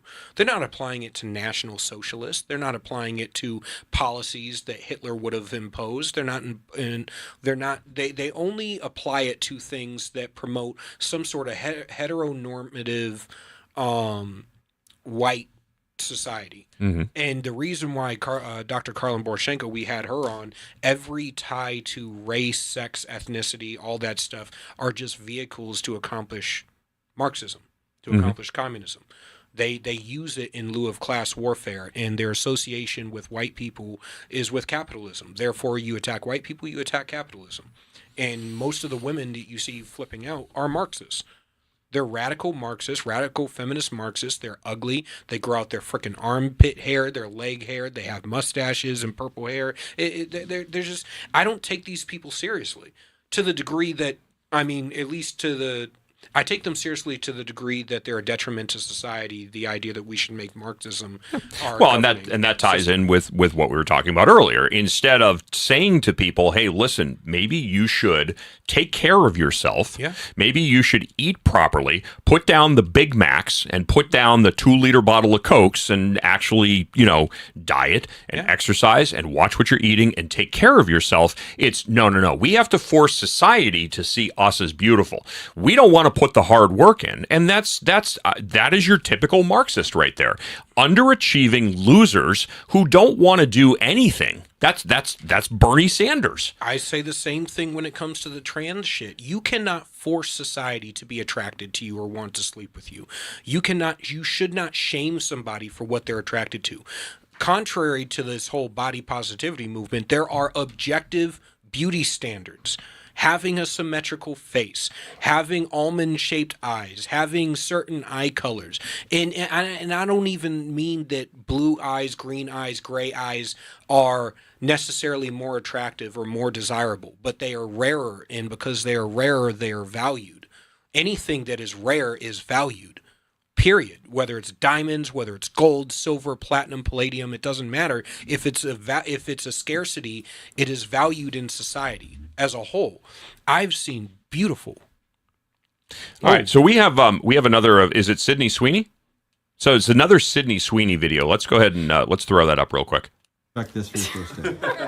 Hey, eyes up here.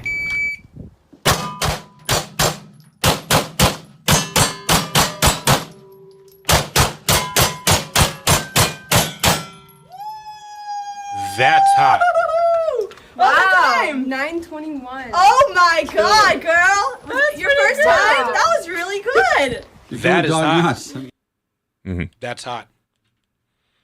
People are flipping out because they just found out she's also a registered Republican, so they're doubling down on the whole Nazi thing. Because, of course, all Republicans must be Nazis. I was like, "Oh, aren't we?" Apparently, Frederick Douglass was a Nazi. Booker T. Washington was a Nazi. The radical Republicans that passed the Anti-KKK Act of 1871, which included, black Republicans. Yeah. They must have been Nazis too. It's proof positive that no matter what it is that comes out of the left, that it's a twisted, projected confession. We've said this before. It's the Democrats and I mean today now it's the Democrats have become. It used to be that you had leftists and then you had Democrats, and you could be a Democrat and not be a leftist. Today, the Democrats have gone so far off the reservation that I think it's a fair statement to lump them all together. You have the ignorant Democrats that don't really understand what Democrats really represent, and that would be the blue collar Democrats of today. Hey, my father voted Democrat, my grandfather voted Democrat, so that's why I vote Democrat. But do you really understand what the party is about? No. They've gone so far off the reservation. It really has become the party of the underachieving loser who wants everybody else to conform to their whining temper tantrums. And I, for one, say, screw you. If you don't like it, hey, lock yourself in your room, cry yourself to sleep on your big Elizabeth Warren pillow, but leave society alone, because most of us are actually interested in going out and living our lives responsibly, not capitulating to your emotional temper tantrum-based whims. So grow up. I'm going to caveat that those people are being manipulated by the academic elites and society's elites who... That's why we call them Yep. useful idiots. Yep. All right, going to take a quick break. 833-603-8255. If you would like to opine, we'd love to hear from you. Much more of Granite State Live coming up right after this.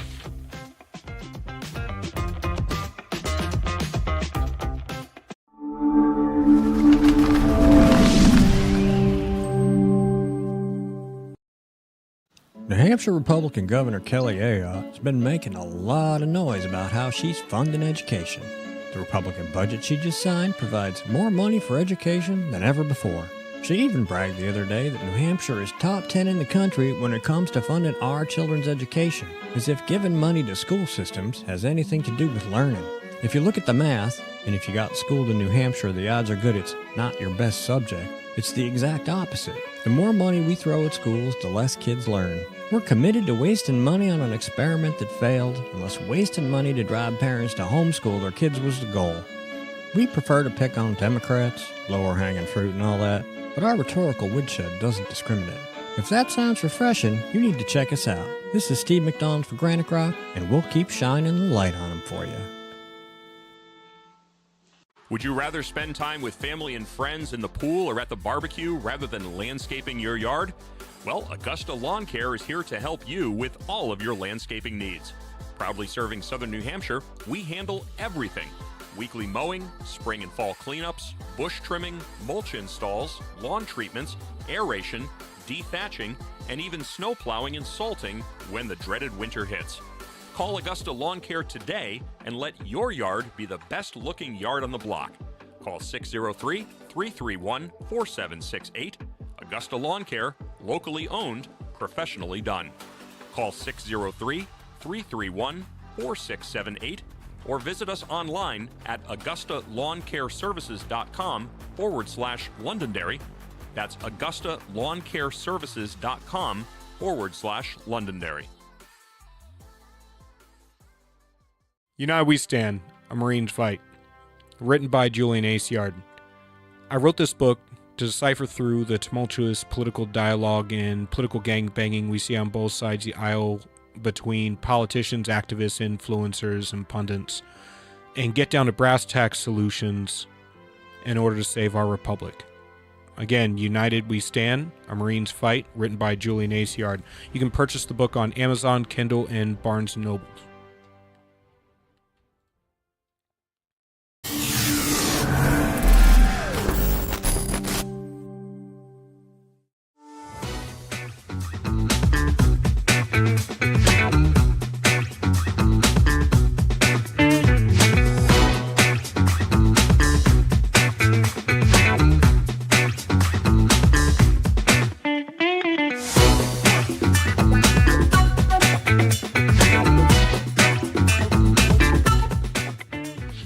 All right, welcome back to this Tuesday, the 5th day of August edition of Granite State Live. Great to have you along. I just wanted to, if you could, recall, Juan, if you would please, bring up the studio shot. That's a big-ass monitor. I got to say, we had this small little, I think it was like a 28-inch monitor, and then Juan drops this big-ass, I don't know, what is it, 50-inch? This is impressive. I like this. It's bigger than... I don't know. It's like Christmas came early. Thank you, Juan. I appreciate it. It's nice to know that we have a producer who has our back. All right, 833-603-8255 if you would like to tell either one of us what an insensitive, racist asshole we are for, body shaming the 500-pound, lardvarks that are lumbering around Walmart. I'm sorry, but I'm not going to candy coat it because if you are one of those people, you don't need the extra calories. But let us know what you think. GraniteStateLive@gmail.com is the email address if you would like to opine. You can even do it anonymously, which, a lot of the cowards that like to, oh, you people are all racist, and then I'm going to give you a fake name because, you're a coward. That's what you do. GraniteStateLive@gmail.com. That's GraniteStateLive@gmail.com. 833-603-8255. If you would like to leave a hate-filled, rhetoric-based message, you can do that as well, too. See, we love our leftist progressive friends. So, All right. So up next here on the line with us is Thomas Aiello, the Senior Director of Government Affairs for National Taxpayers Union. He works to promote pro-taxpayer policies within the halls of Congress and within the Trump administration. His contention is that the new tariffs will cost Americans an average of $2,048 per year.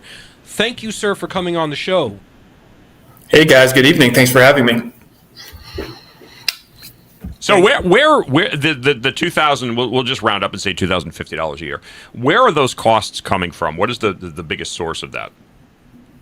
So all of that comes from the tariffs that we've put in place. Right now, the Trump administration, they've put in seems to be a baseline of 15% on all the trade deals that we've done with the EU, Japan, and South Korea, plus 10% on the UK. Those are deals that are on the books. Those are good deals. We would have liked to see those tariff rates a little bit lower, but they are what they are. Now, what is the biggest uncertainty right now is the 30% tariffs across the board for everything coming into the United States. That means China is subject to those rates as well as everything else. And these are everyday goods that people use on a daily basis. I noticed that both of you are drinking coffee, including Cafe Bustelo, looks like Dunkin' Donuts. Our number one import product from Brazil, Costa Rica, and Honduras happens to be coffee. So we think and all of those places are subject to the 50% tariff rate, which is higher than the 30%. So your everyday cup of coffee is going to cost a little bit more because of the tariffs. All right. So one of the things that I was tooling over in preparation for you coming on was I see a lot of the numbers coming out of national taxpayer unions and other organizations, and I want to know, because a lot of the viewers have been saying, and I've been in with them and saying that a lot of these tariffs are strategic in order to force reshoring of manufacturing and production in the United States. And I'm seeing that we do have evidence of the reshoring taking place between General Motors, Hyundai, IBM, Abbott Laboratories, Johnson & Johnson, various other industries.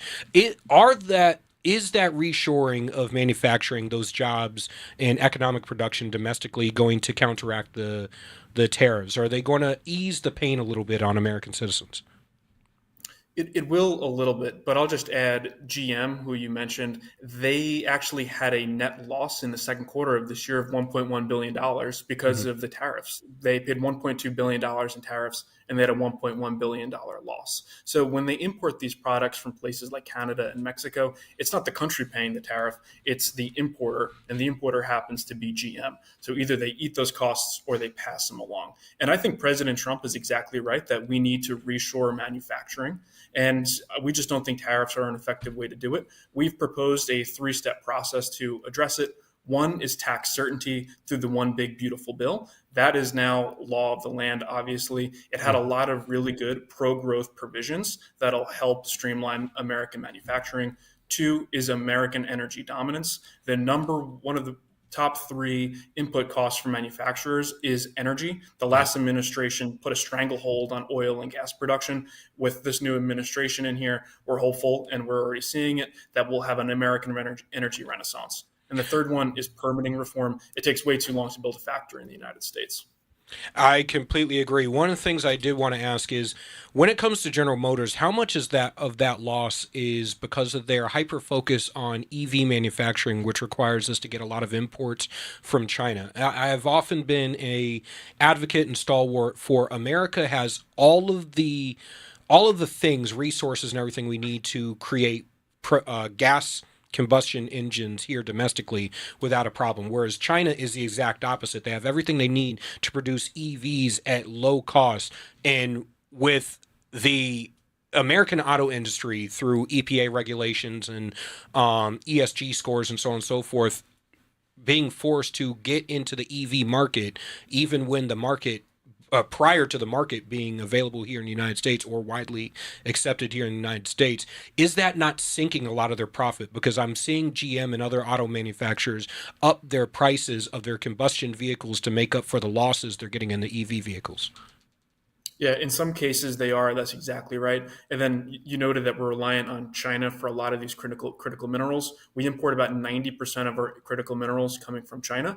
So I think what the administration is doing now by eliminating the EV mandate, ending the electric vehicle tax credit in the One Big Beautiful Bill is all great stuff. And then they're going to be repealing a number of grants for things like electric superchargers and a number of other pro electric vehicle grants. So I think at the end of the day, if you want to buy an EV, that's great. If you want to buy an internal combustion engine car, that's just as fine. We shouldn't be putting our finger on the scale one way or the other. And I think, for a company like GM, they wanted to diversify their product offering given consumer demand. That seems to be tempering off a little bit. And I think they'll be making their adjustments as it is. And, if they're able to produce more in the United States, that's a great thing. But at the end of the day, any small business or big business will tell you trade is a very good thing for the country. And the more certainty we have with trade deals, whether it's a 15% tariff, a 0% tariff, or even a 100% tariff, the more that they know and they can plan accordingly,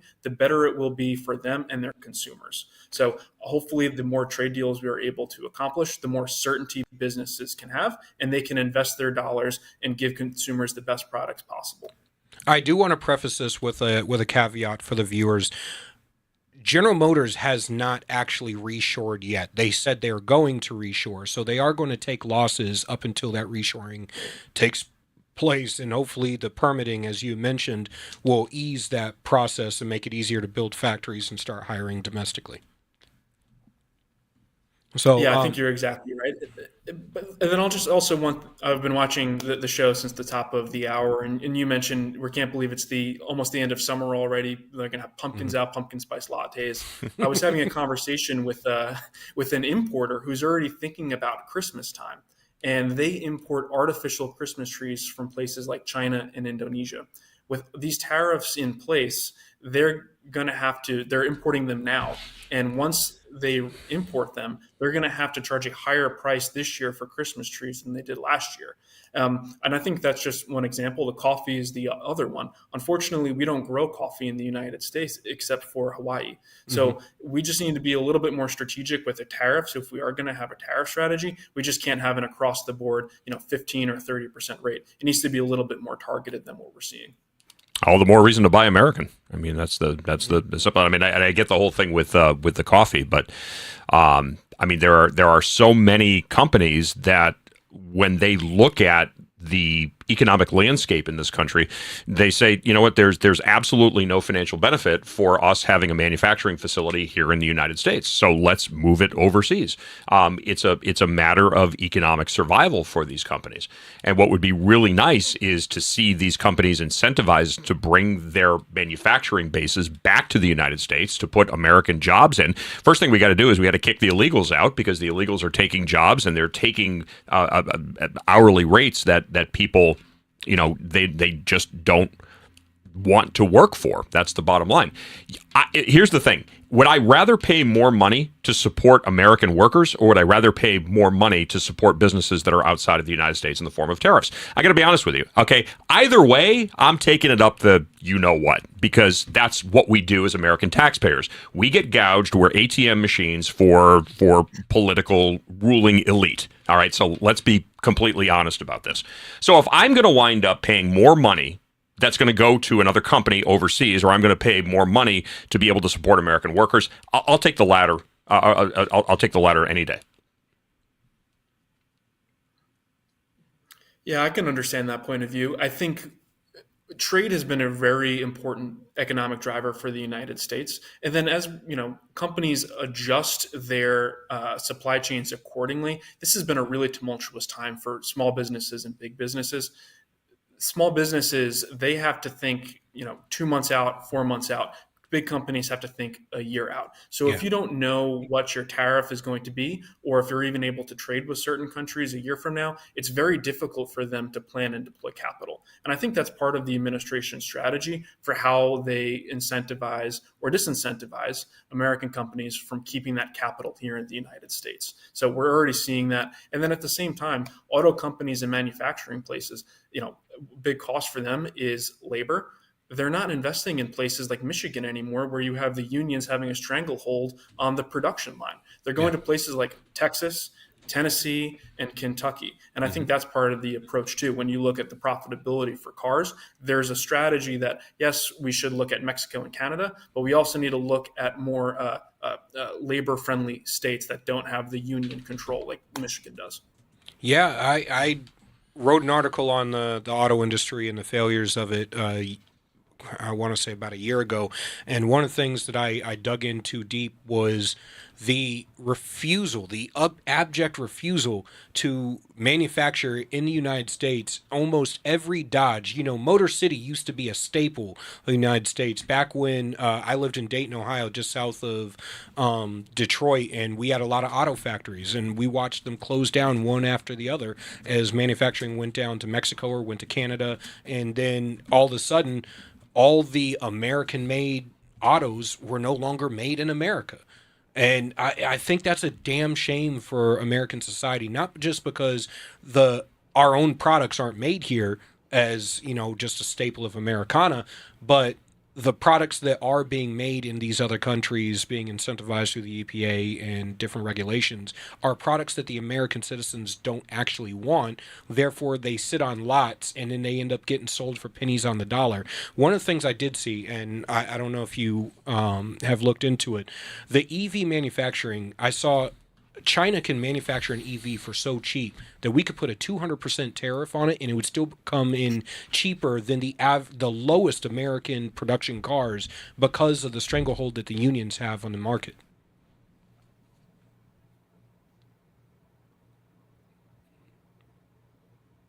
Have you seen that doesn't surprise me at all. I mean, China, they have a lot of state-owned enterprises that are able to subsidize all of these things. Plus, they produce so much electricity at a cheap cost because they're reliant not on solar and wind, but things like baseload power, like oil, natural gas, and coal. Obviously, the previous administration and the Obama administration tried to put coal out of business, and to a large extent, they did. That's why I'm hopeful with the Trump administration taking a more pro-energy approach. We'd be able to power our factories with the oil and natural gas and coal that has powered our factories in the past. But I would just note, tariffs add costs to consumers, as we talked about earlier today.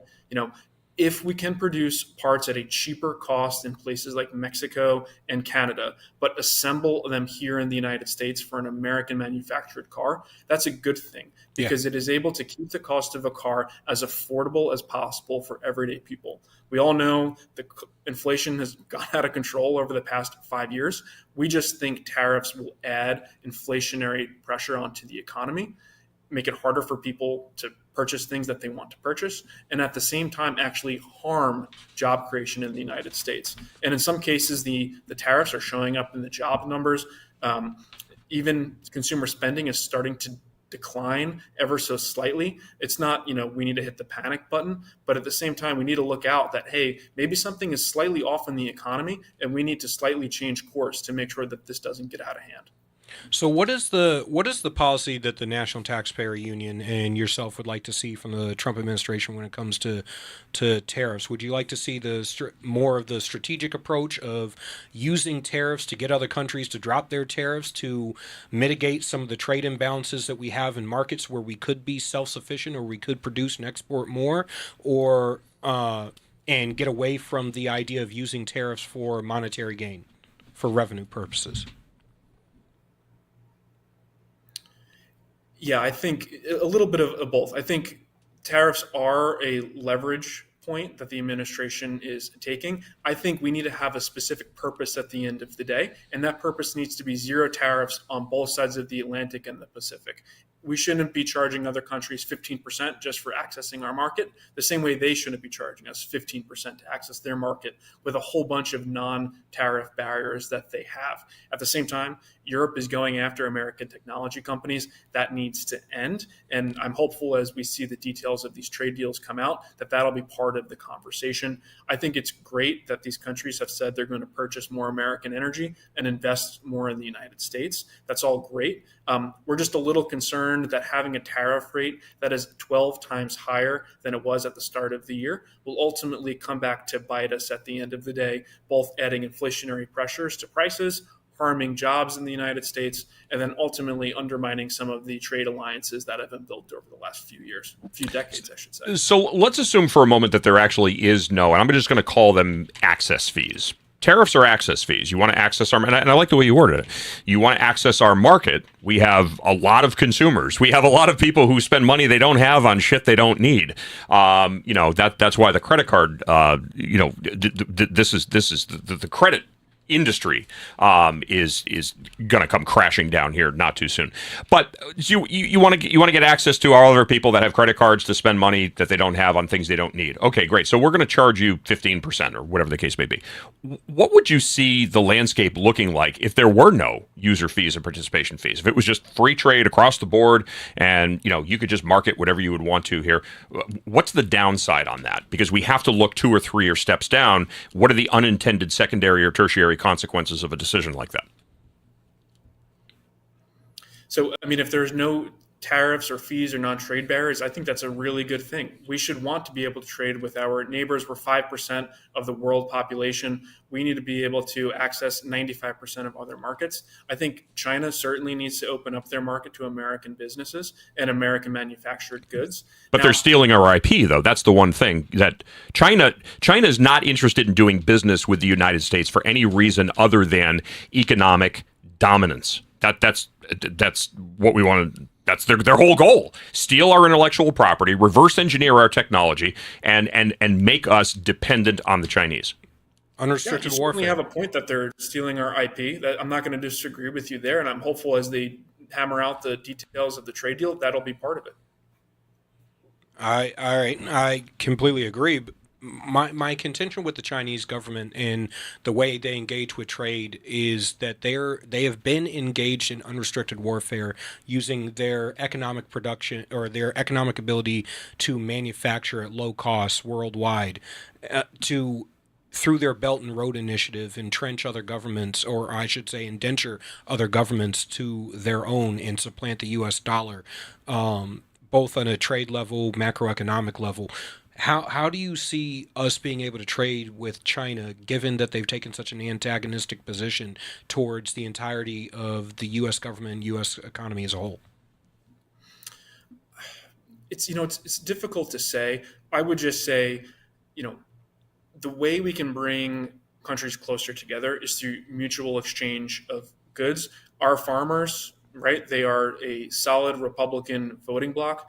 They are very concerned about the tariffs because China is such a big purchaser of soybeans and wheat and things like that, things that we grow, and beef as well. So I think our concern is if we do have a trade war with China, it's not just about things that we manufacture, but it's the things that we grow. And over the past few years, the price of soybeans has really cratered and has impacted a lot of family farms that need to access these markets, because if they don't, we Americans simply cannot eat soybeans for breakfast, lunch, and dinner. We need to be able to sell our things abroad. So I know that's one piece of the puzzle, and the administration is looking at exactly how we deal with some of the issues that you brought up with IP.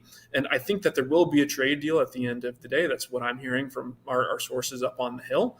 And they're taking a more optimistic approach than they were just 2 weeks ago. So hopefully that there is a deal in the next few days, and it'll give both farmers and manufacturers and consumers a little bit more certainty as they go into the second half of the year.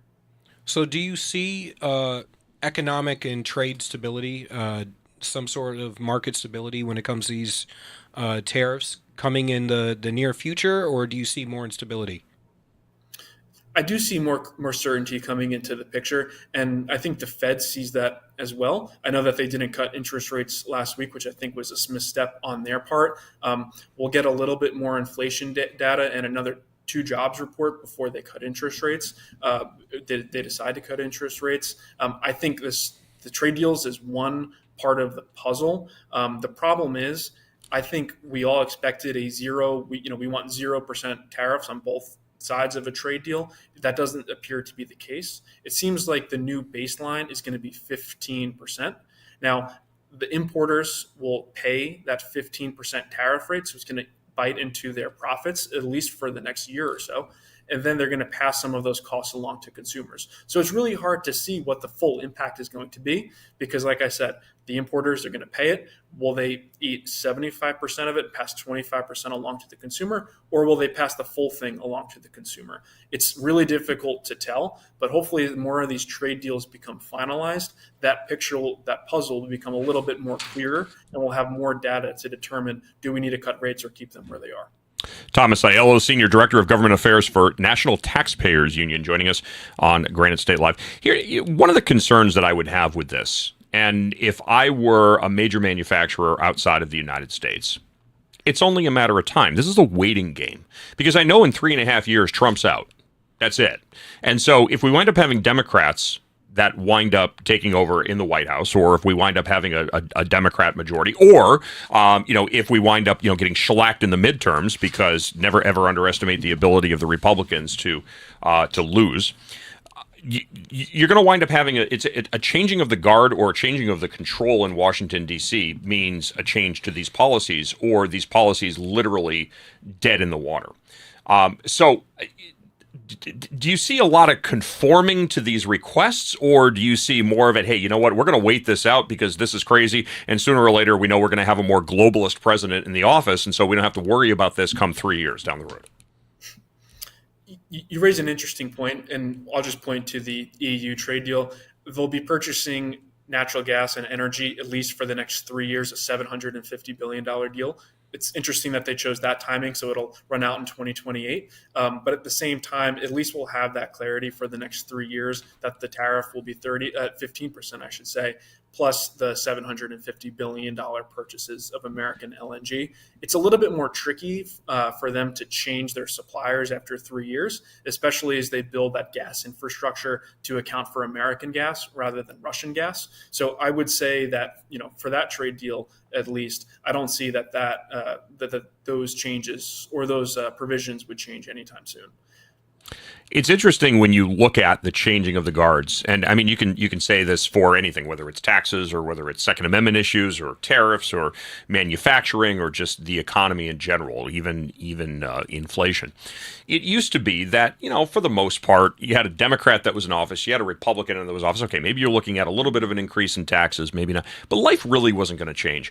The parties have moved so far away from each other now that a changing of the guard represents a fundamental, in the words of Obama, a fundamental transformation of the lifestyle and the economic stability of business and citizens in this country. And I think this is a tipping point here, because when the economic stability of business and the economic stability of individual private citizens can be so significantly impacted by the changing of a party, this doesn't spell success for us down the road.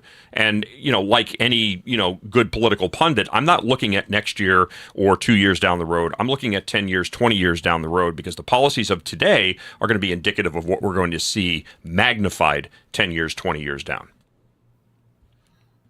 Yeah, I mean, you just have to look at the House of Representatives right now. We have a 5-6 seat majority, and we only have a majority because President Trump was able to drag a few of those people over the finish line last November.